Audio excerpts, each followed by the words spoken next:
يا اهلين وسهلين بنور العين، شو اخباركم؟ طمنوني عنكم. صراحه انا اليوم جاي على نفسي اسوي لكم عجينه بيتزا غير شكل.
وهلا يا غوالي قربوا لي لهون وشوفوا لي على هالبيتزاية. بسم الله ما شاء الله. شوفوا بسم الله الله الله الله. اول شيء بدنا كاستين. انا ما رح كبر العجين اليوم. وكيلكم يا غوالي كاستين طحين ما بيأدوا، يعني عم نسوي بيتزا خلينا نكترهم شوي. بدنا نجيب الطحين ونحط كاسه ثالثه بيكون افضل. هلا ما بقي الا القليل يا غوالي. اول شيء عندي هون معلقه ونص سكر، وعندي هون كمان معلقه كبيره من الخميره، وكمان بدنا رشه ملح يا غوالي، واخر شيء بدنا نضيفه نص معلقه كبيره من البيكنج باودر. هلا بنقلبهم مع بعض كثير منيح بهذا الشكل. بالنسبة للسوائل أنا عندي هون 3/4 الكاسة مي دافية. ليش مي دافية؟ لأنه فيها خميرة. الخميرة بدها مي دافية عشان تحسن تتخمر. بدي أضيف المي تدريجي بهذا الشكل، وببدأ أقلب لحتى أوصل لقوام العجين اللي أنا بدي إياه. ساعتها بسرعة بوقف إضافة مي. المي بنضيفها تدريجيا. هلا مثل ما انتم شايفين يا غوالي لمت معي العجينة بهذا الشكل. طبعا أخذت كاسة وربع من المي، بطالعها على سطح نظيف وبنبدأ ندعك فيها. هون مرحلة جدا مهمة، بدنا نحرك الجلوتين جوات الطحين. لازم ندعكها اقل شيء 5 ل 10 دقائق يا غوالي. كل ما دعكتوه اكثر كل ما كانت افضل وافضل. العجينه مثل ما بتطلعوا عليها بتلاقوها لساتها خشنه. مثل ما بدنا معلقه ونص من الزيت يا غوالي، هي انسب شيء للعجينه مشان تنعمها. هلا بنبدا ندعكها مره ثانيه بالزيت مشان تنعم معنا على المضبوط.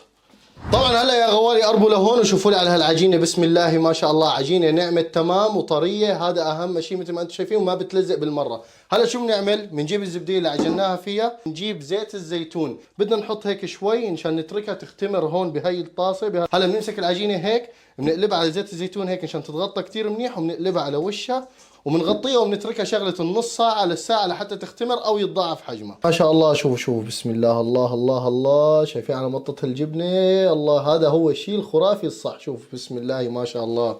وهلا شوفوا لي على هالمنظر. بسم الله ما شاء الله. انت ليش نازله لهون؟ انا ما عاد فيني استناكي. بسم الله يا كريم.